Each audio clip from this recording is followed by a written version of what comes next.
The greed of mortals has awakened a powerful entity long thought destroyed. For eons, this mighty champion of the gods has been imprisoned in the darkest depths of Exandria. His name has been forgotten, as have his heroic deeds. Languishing in despair, he calls out for new heroes to save him. Inspired by the campaigns of the hit series Critical Role, this adventure begins in the wastes of Xhorhas and leads to the glimmering oasis city of Ank'Harel on the continent of Marquet, and from there into a sunken realm of gloom, corruption, and sorrow known as the Netherdeep. Above it all, the red moon of Ruidus watches, twisting the fates of those who have the power to shape the course of history. Critical Role, Call of the Netherdeep contains 7 chapters of thrilling adventure, new creatures and magic items, and a poster map of Ank'Harel.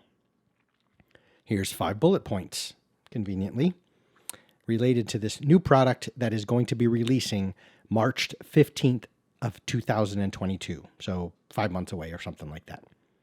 This is the first major adventure module within Critical Role's World of Exandria, taking players from levels 3 to 12. This is a multi-continental story that spans the scarred wastes of Xhorhas, introduces the continent of Marquet, and eventually plunges players into the Netherdeep, a terrifying cross between the Far Realm and the Deep Ocean. This is bursting with lore and all new art depicting Exandria. This includes new magic items and creatures and introduces new rival NPCs. And finally, there are elements of the storyline that tie into themes of Critical Role's campaigns. As mentioned, you're going to be able to find this on D&D Beyond. That's where I'm reading this snippet here. Amazon, your local gaming store, of course, so on and so forth. This is not a trailer, or you don't need me. Definitely Critical Role doesn't need me to sell you on this thing. They're going to do its job itself, and the critters, they think they're called, everyone's going to soak this up no matter what. What the intention of this video is to talk about something else, related of course, and that is the Critical Role effect. Now you might ask, Rich DeLitch, what's the Critical Role effect? In essence, to me at least, right, my interpretation of it, the inevitability of us normal folk sitting at home doing the best we can, gawking, envious, jealous, perhaps supportive, proud, perhaps resentful, hateful towards their success. And the inevitable comparison that often happens where your players are new to the game and they were first introduced to D&D through Critical Role, right? That's the essence of popularity and why D&D is pushing so much Critical Role. It makes sense from a business perspective. But I want to talk a little bit about it and twist and turn and dive into a little bit of this comparison thing. And I guess ask an essential question, which I will put in the, that you're finding in the title or the comments or the description, I should say, of, is Critical Role good for D&D? First, I'm going to come right out and give my simple answer. Absolutely it is. As it stands right now, there is nothing that I have seen from any one of the 8 of them, right? 7 players plus 1? Yes, I'm aware there's probably 30 people behind the scenes. There is nothing I have seen from any of them that does not scream to me just genuine, good, kind-hearted, amazing human beings. And for that, sure, there's 95% pride, 95% happiness, 95% respect for what they're doing, and 5% jealousy, right? Who wouldn't want to be able to invest into something that you are so passionate about, as I am, but reap the rewards from that, not just in the attention and celebrity status, which I'm sure many of them are not going for, because they've talked about in sort of behind the scenes interviews how socially uncomfortable it has been and might still be for them, right? That's indicative of many of us that play tabletop role. I'm definitely not in that category, right? I come from a world of social interaction and being a people person that transcends and goes beyond that little nerdy, geeky table space, right? But I would love to be able to provide for my family through running adventures, right? So yeah, there's a 5% element of jealousy, but the rest of it is just, dude, make your money, do your thing. So I saw some pushback on like, oh God, another Critical Role product again? Do we need more? Oh, that's a dead horse. Really? Is it really a dead horse? Or are they beating a dead horse? Is it really over? Like, you don't have to like anything, right? I'm huge on this aspect of of creation, creativity, and design, of no gray area. You do not want anyone to consume anything you make. And when you ask them, hey, what'd you think of it? Did you like it? And you don't want anyone to say, yeah, it was pretty cool. It was okay. You do not want that. Do not shoot for the gray. Go straight black and white. Create something that you are, number one, proud of, that you absolutely love, because I assure you, you are going to find like-minded individuals that love it as well. But on the flip side of that, you will find those that will absolutely fucking hate everything you touch and taste and do.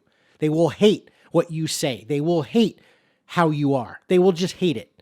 There's a good quote that I have on my phone. I'm going to read it to you. And this is very, very big. And the reason why I'm kind of rambling about all this, because I do believe it rings true with this whole Critical Role effect. And is Critical Role good? Why the hell are you even asking that question? I am, but I'm using it for video content. Anyway, here it is. You can be the juiciest, ripest peach in the bowl, and there'll always be someone who doesn't like peaches. So it doesn't matter what the hell Critical Role does. Critical Role can send you this book for free, and you're going to still bitch about it. So is it good? Is the Critical Role good for D&D? As a whole, I can't speak to who's more reliant on one another, whether WotC and D&D needs Critical Role or vice versa. I don't think either needs either, right? The designers and whatnot, they may have a good business relationship and perhaps they're friends, right? Maybe Chris Perkins is very good friends, I don't know, with Matt Mercer, right? And they kind of launch ideas off of each other just purely creatively, like campaign design 101, not even product development. But there are players at your table, and herein is a few sort of caveats, or sort of, if there were negatives to the whole Critical Role thing, it would be the comparison. There are players that know, they don't even separate. They know D&D because of Critical Role.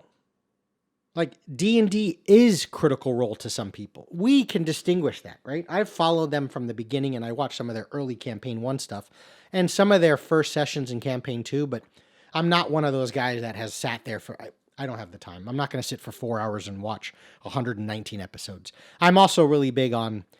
I don't thrive too much on, like, watching the success of others for that long.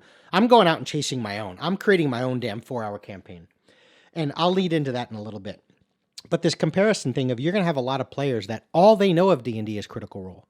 So then when they sit at your table and you're running your game, it's going to be difficult for them to separate and realize, Mr. DM, you're not Matthew Mercer. Well, no shit, you're not.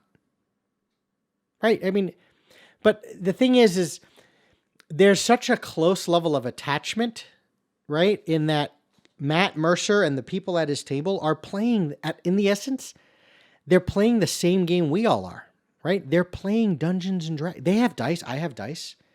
I have miniatures, and I've got table space, and we're telling imaginative stuff and stories, and they're doing the same thing. Yes, they're super successful in Juggernauts, and their production value is out of control, and they're voice actors, and they speak well, and Matt's an amazing DM in his description, and I try and do the same thing. And what happens is we start to get this little bit, and perhaps that's the awe and the benefit and value that Critical Role provides to many of us, is we can look at them sort of like watching Olympic athletes, right? I'm a big sports guy.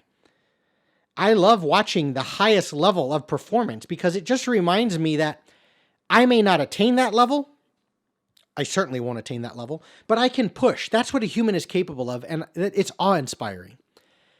And you can almost do the same thing. I know it's not on the same level of watching Usain Bolt running the 100 meters and you thinking what it takes you to run to the mailbox, but you can almost do the same thing. And this is beyond 5th edition, certainly beyond just D&D. It goes into any tabletop role-playing space.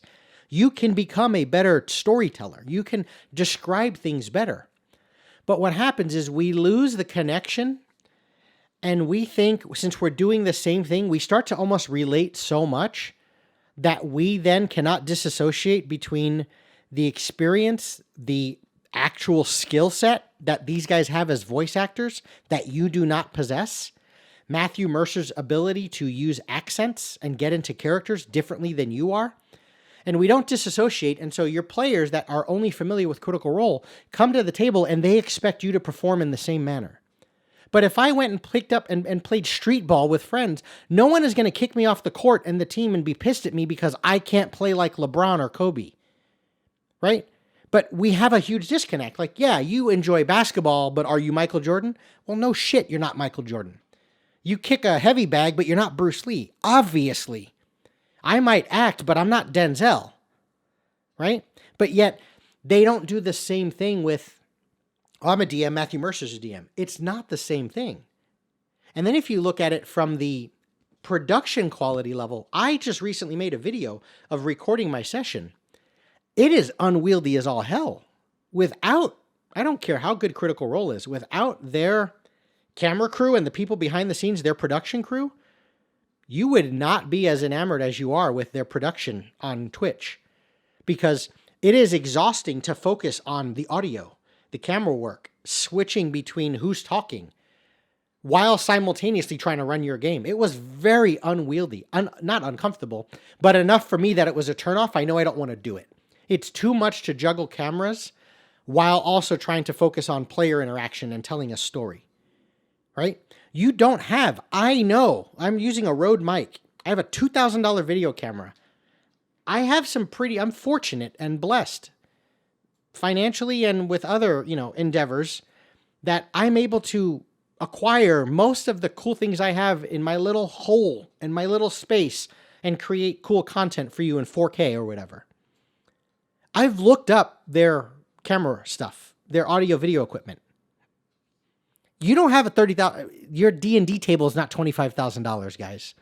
So out of the gate, it's like you want to race down the street in your Toyota or your Honda Civic, but all you keep watching is Formula One on Netflix, and you're just angry that you're not Lewis Hamilton or Michael Schumacher, Mario Andretti, or whatever it is. You're not comparing apples to apples. So, folks, players and DMs, let go of the damn Critical Role comparison thing. As far as, is it good, bad for them to be milking this and getting money, and this is the new book D&D's, what the hell? I announced it in the previous video. There's going to be Dark Sun. It's coming, right? Or Planescape or Spelljammer. Something is coming. They've already announced that. There's going to be D&D books coming out. I mean, yeah, it's more Critical Role, but if I look at my list, I have like 37 books. Only like 2 are Critical Role. Right? Why isn't everyone up in arms? More Eberron? Really? No, I think there's an element. You have to check yourself. You really do. There's a certain element of jealousy. I come from a strength and conditioning background. And one thing I've always been very, very, maybe it's just different, so it's easier to do this. I've never walked into, first, let me back up. They've always told me, and I adhere to this, and it has increased my knowledge as a coach and as a wannabe athlete. If strength is your goal, you want to be strong, and you find that you're the strongest person in the gym, it's time to find a new gym. And when I've walked into a gym where, even though I'm pretty damn strong, I was by far, like I'm talking 40%, so they were more than twice as strong as me. I was by far the weakest dude in the gym. And I've never walked in and been like, you guys are assholes because you all squat more than me. And, oh, you're such a dick. You deadlift 300 more than me. And get it, man. You put in the damn work. I know. Because I'm lifting my ass off for 10 years. And I do not reach those numbers. Now, it's because in 10 years, I've jumped around to 19 different programs. And if I had just stuck with strength and only strength, I would have been a hell of a lot stronger than I am now. They did that. They put in that work. I see it when I physically look at them. Critical Role has done the work. They deserve the attention. They deserve the collaboration. They deserve to have their worlds talked about in official WotC settings that we then go and buy on the shelf. You don't, because what the hell have you done? Right? People are giving me pushback. Not a lot. I don't have a big audience. But I'm a lowly 950 subscriber dude. And someday, mark my damn words, I'm going to have 25,000 subscribers. It's going to happen. And someday when I do, but again, I'm going for the black and white. I want people to follow along with me, those of you that are here from the beginning, and you love me, and that's it. Because something I say and the manner in which I do it and what I'm interested in and being true and passionate and authentic to my heart, there's people out there like me, and they're going to like it. And then there's going to be people that are just going to shit on me for no reason. But I venture to you, hell, if you want to send me an email, I'll help you in this journey. There's 6,000 YouTube videos out there on how to start a YouTube channel. Start your own Critical Role. Get on Twitch, figure out how to stream, buy the software, save your paycheck, put in the work, and try and do what Matt Mercer does. Try and do what Critical Role does. Try and do what I do. Put yourself out there with your opinions about tabletop role-playing and let other people take a shit on you in the comments. See, but most people are afraid to do that. They've put themselves out there, and they're damn good at it. So the Critical Role effect is a very positive thing overall for the industry, for your creative mind, because instead of looking at it as being angry that you lift more than me, I'm going to ask you questions of why do you lift more than me so that I can be better. Don't be mad. Don't wish they sucked more. You just wish you were better. So watch Matt DM and learn to DM better through what he does. Watch the players and the little quirks and the mannerisms and how they pay attention and do the same damn thing at your table.